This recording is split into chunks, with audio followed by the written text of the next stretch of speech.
to hold a judge liable for the conduct of his spouse and children or for that matter of anybody else without there being any evidence to connect him with and hold him responsible for such conduct.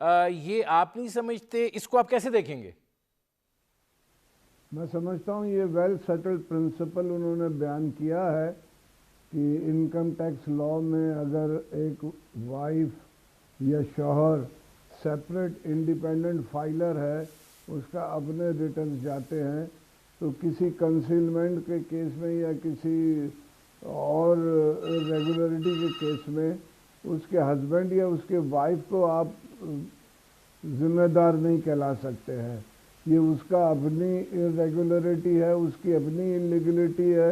ہی اور she should face the consequences.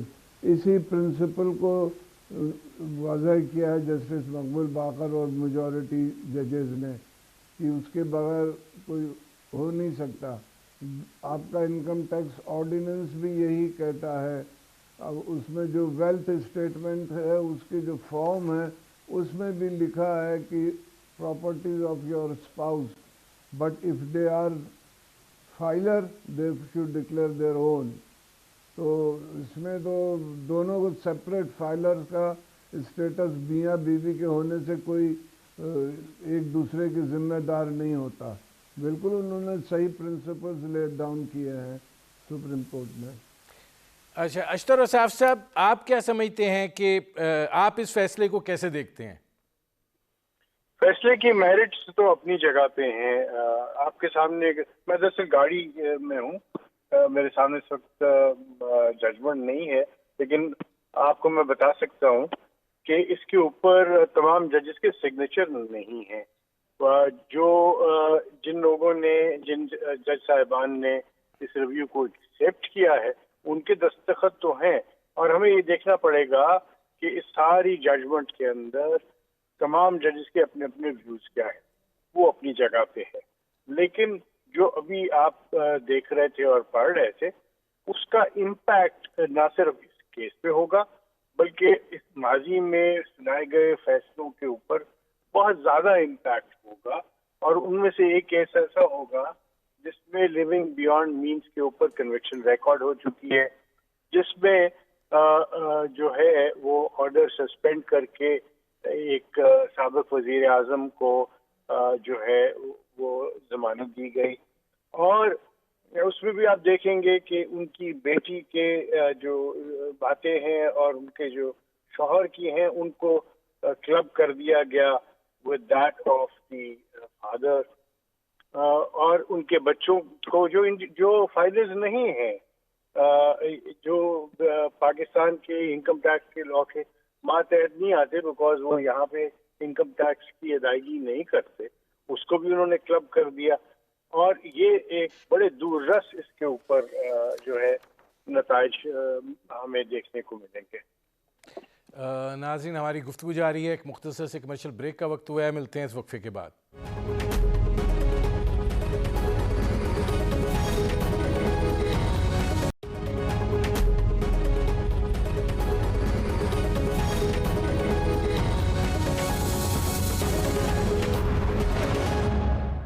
Welcome back.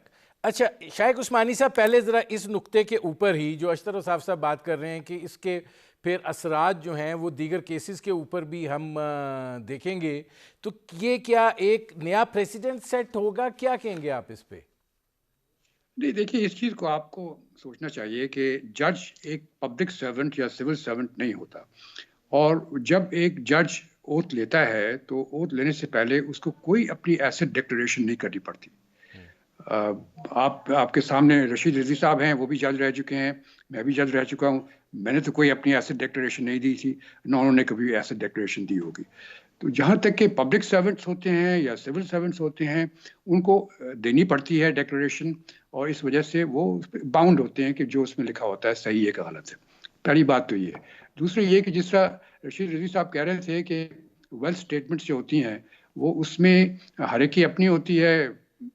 ایک آدمی کی wife کی الگ ہوتی ہے، جو آدمی خود ہے اس کی الگ ہوتی ہے.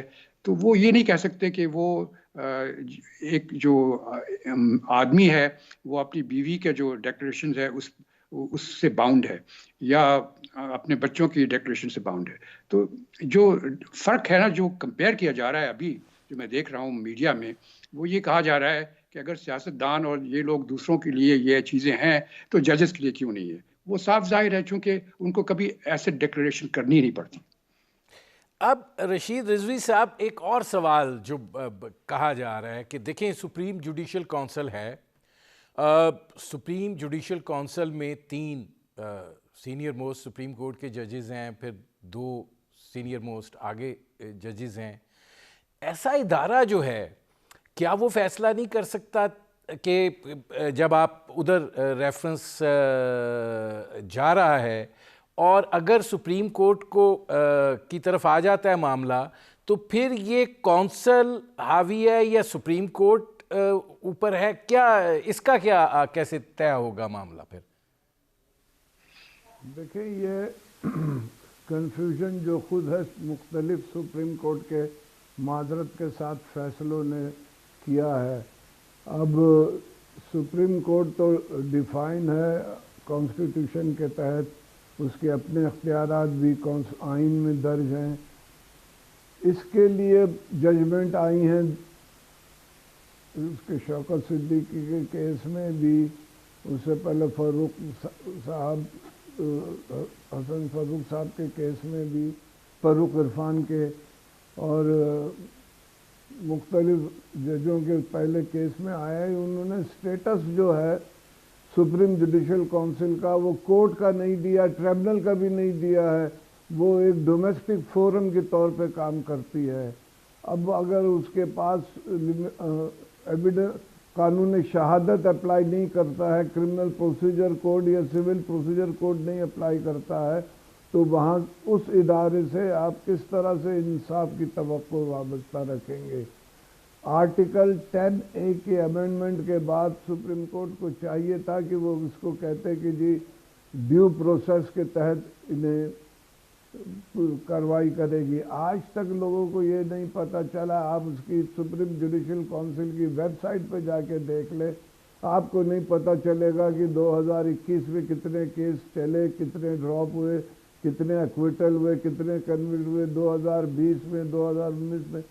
اتنا ایسا دائرہ اس کو بنا دیا گیا ہے. آئرن کرٹین کے پیچھے اپنے عابد ان کی جو تھی پٹیشن, اس میں بھی انہوں نے یہی مانگی تھی چیزیں, لیکن اس پر کوئی فیصلہ نہیں آ سکا.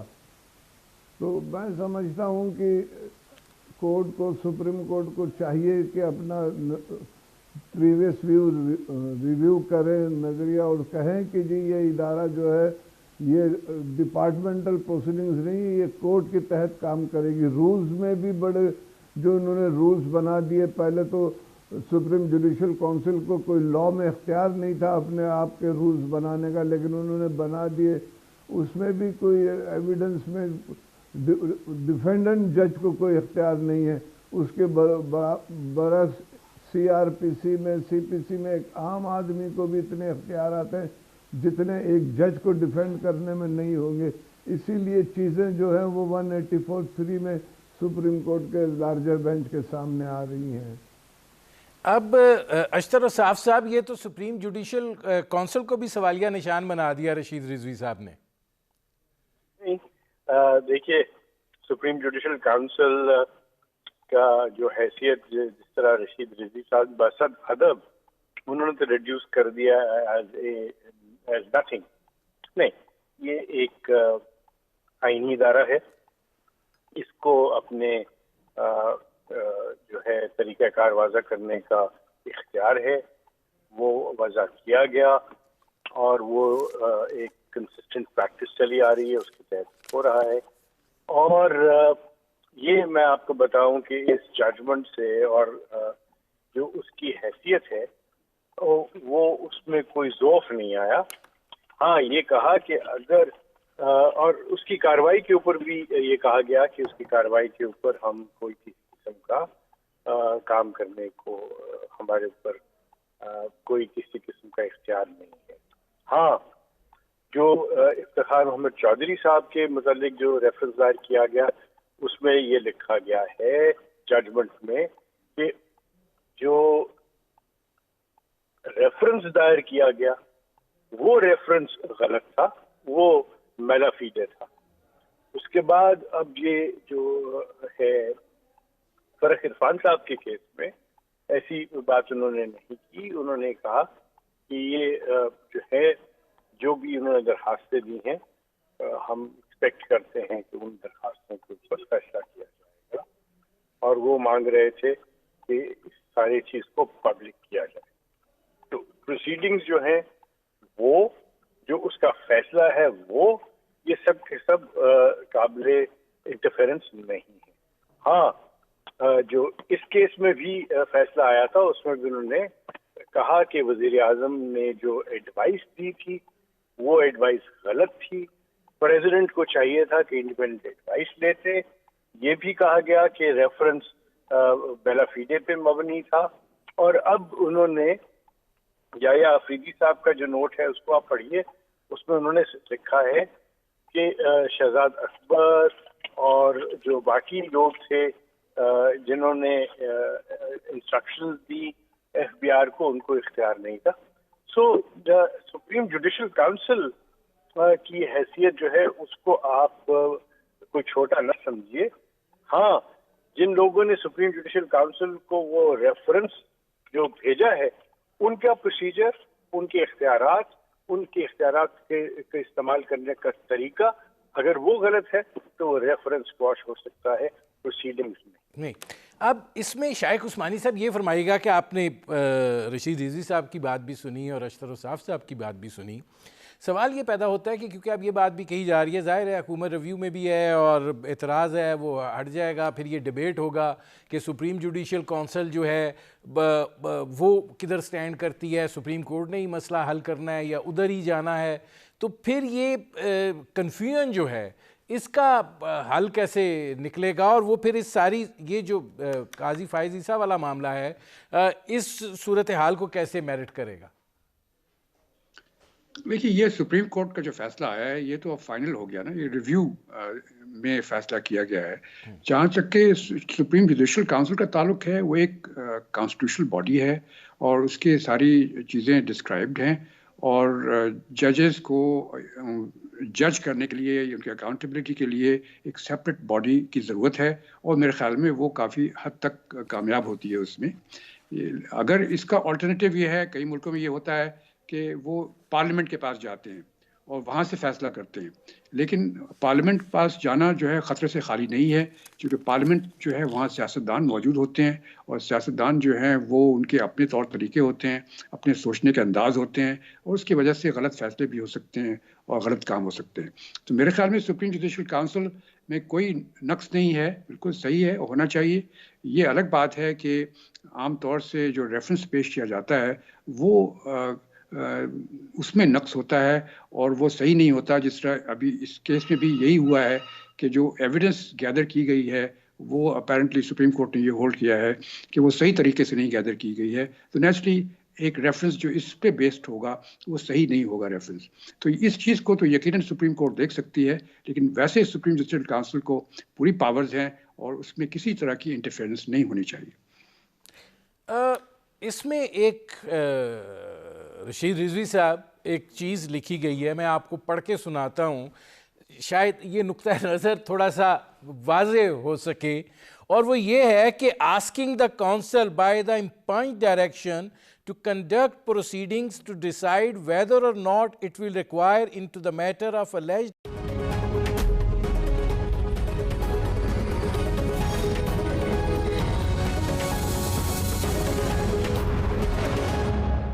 Welcome back. شائق عثمانی صاحب آپ ذرا اس پہ اب وضاحت کیجئے, آپ نہیں سمجھتے کہ یہ سچویشن جو ہے یہ اب ڈیولپ ہونا شروع ہو گئی ہے؟ دیکھیے یہ شروع ہوا تھا جب افتخار چودھری صاحب کے خلاف ریفرنس پیش کیا گیا تھا, تو وہ پہلی دفعہ ہوا تھا ہماری تاریخ میں کہ سپریم کورٹ کے پاس ایک پٹیشن فائل کی گئی اور سپریم کورٹ نے پھر اس میں انٹرفیئر کیا.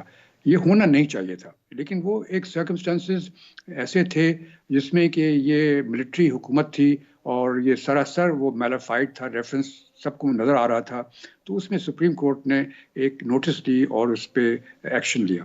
لیکن یہ ایک روایت نہیں بننی چاہیے میرے خیال میں سپریم جوڈیشل کاؤنسل کو بالکل اپنی جگہ پہ کام کرنے دینا چاہیے، اور قانونی طور پر سپریم کورٹ کے پاس کوئی پاورز نہیں ہے کہ وہ سپریم جوڈیشل کاؤنسل کی پروسیڈنگز میں کس طریقے سے انٹرفیئر کر سکے۔ اشرف اصراف صاحب ذرا آپ جواب دے دیں پھر میں آگے بڑھوں۔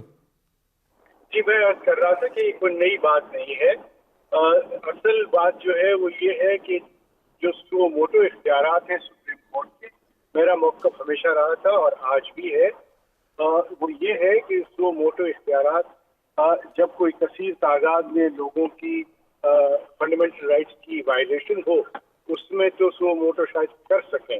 انوائرمنٹ کا معاملہ ہو گیا، کوئی اس طرح کے ایشوز ہو گئے جہاں پہ لوگوں کی زندگیوں کے اوپر کوئی مشکل آ رہی ہو، اس میں میں سمجھتا ہوں کہ 184(3) میں سو موٹو اختیارات نہیں ہیں، اور اگر وہ آپ ایک کنونشن کے طور پہ، اگر ایک آپ کی پریکٹس کے طور پہ کیے جا رہے ہیں تو خدارا ان کے لیے رولز بنائیں، خدارا اس کے اندر اپیل کا گنجائش رکھیں، اور یہ ہیں معاملات جن کو بہت ہی زیادہ ضرورت ہے توجہ سے دیکھنے کی، کہ جہاں پہ اپیل کا اختیار ہی نہ ہو وہاں پہ آپ کس طریقے سے کوئی ججمنٹ دے سکتے ہیں as a court of first instance. Supreme court court of plenary jurisdiction نہیں ہے، فرسٹ انسٹنس نہیں ہے، وہ ایک ایپلیٹ کورٹ ہے، وہ ایک سپروائزری جورسڈکشن بھی نہیں رکھتی، اس کے پاس اختیار ہے اور معاملات میں، لیکن سو موٹو میں بسط احترام کہتا ہوں نہیں ہے، اور اگر آپ پھر بھی سمجھتے ہیں کہ ہے تو اس کا بہت اسپیئرنگلی یوز ہونا چاہیے، اور اپیل کا جب تک کہ اس کے اندر گنجائش نہ ڈالی جائے، اپیل کا حق نہ دیا جائے، اس کا استعمال نہیں ہونا چاہیے۔ اچھا، اب رشید رضوی صاحب یہ فرمائیے گا کہ گورنمنٹ سرونٹس جو ہیں وہ ججز کے خلاف شکایات براہ راست نہیں سن سکتے، سپریم جوڈیشل کونسل کا معاملہ بھی آپ کے سامنے ہے، تو کیا پاکٹس بنا دی جائیں کہ یہ سوال جواب سے مبرہ ہیں، باقی جو ہیں وہ سوال و جواب کے نیچے ہیں؟ نہیں تو پھر کس طریقے سے یہ سلسلہ جو ہے یہ ممکن ہو سکتا ہے کہ جواب دہی کوئی چیک اینڈ بیلنس تو ہونا چاہیے؟ بالکل آپ صحیح فرماتے ہیں، آپ صحیح فرما رہے ہیں، ججوں کا بھی جو ہے احتساب ہونا چاہیے، اور یہ ڈسکریمنیشن ہے کہ جی آپ گورنمنٹ سرونٹ پبلک سرونٹس کا تو احتساب کر رہے ہیں، پارلیمنٹیرینز کا پبلک ریپرزنٹیٹیوز کا کر رہے ہیں، لیکن ججز کا نہیں ہے۔ ججز کے احتساب میں کچھ بہت ڈیفیکلٹ سٹیجز ہیں جو دنیا کو انصاف فراہم کر رہے ہیں ججز، ہر ایک عام دفتری سے لے کے چیف منسٹر اور پرائم منسٹر تک کو وہ ریلیف دیتے ہیں، لیکن ان کے اپنے کیسوں میں وہ ریلیف کے حقدار نہیں ہوتے ہیں۔ سپریم جوڈیشل کونسل جو میں بات عرض کر رہا تھا کہ اس کا اسٹیٹس جو ہے وہ ایک ڈومیسٹک ٹریبونل سے بھی نیچے بنا دیا گیا ہے ان فیصلوں کی روشنی میں، آپ اگر غور سے فیصلے پڑھیں۔ اس کے بعد کوئی رائٹ آف اپیل نہیں ہے، اس ملک میں ایک دفتری کو اگر نکالے تو اس کو 3 رائٹ آف اپیل ملتی ہے، ٹریبونل جائے گا، ٹریبونل سے پھر سپریم کورٹ جائے گا، لیکن جج کو سرسری طور پہ نکال دیا جاتا ہے، اس کے پاس رائٹ آف اپیل نہیں ہے۔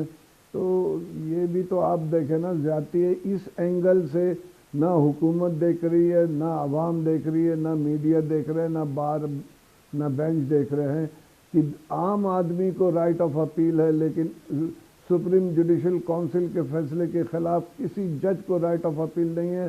اور شوکت صدیقی کی کیس میں 4:10 پر صدر کو جاتا ہے رپورٹ، جتنے دیر پڑھنے میں بھی نہیں لگتا انہوں نے 4:20 پہ اس کو فارغ کر دیا۔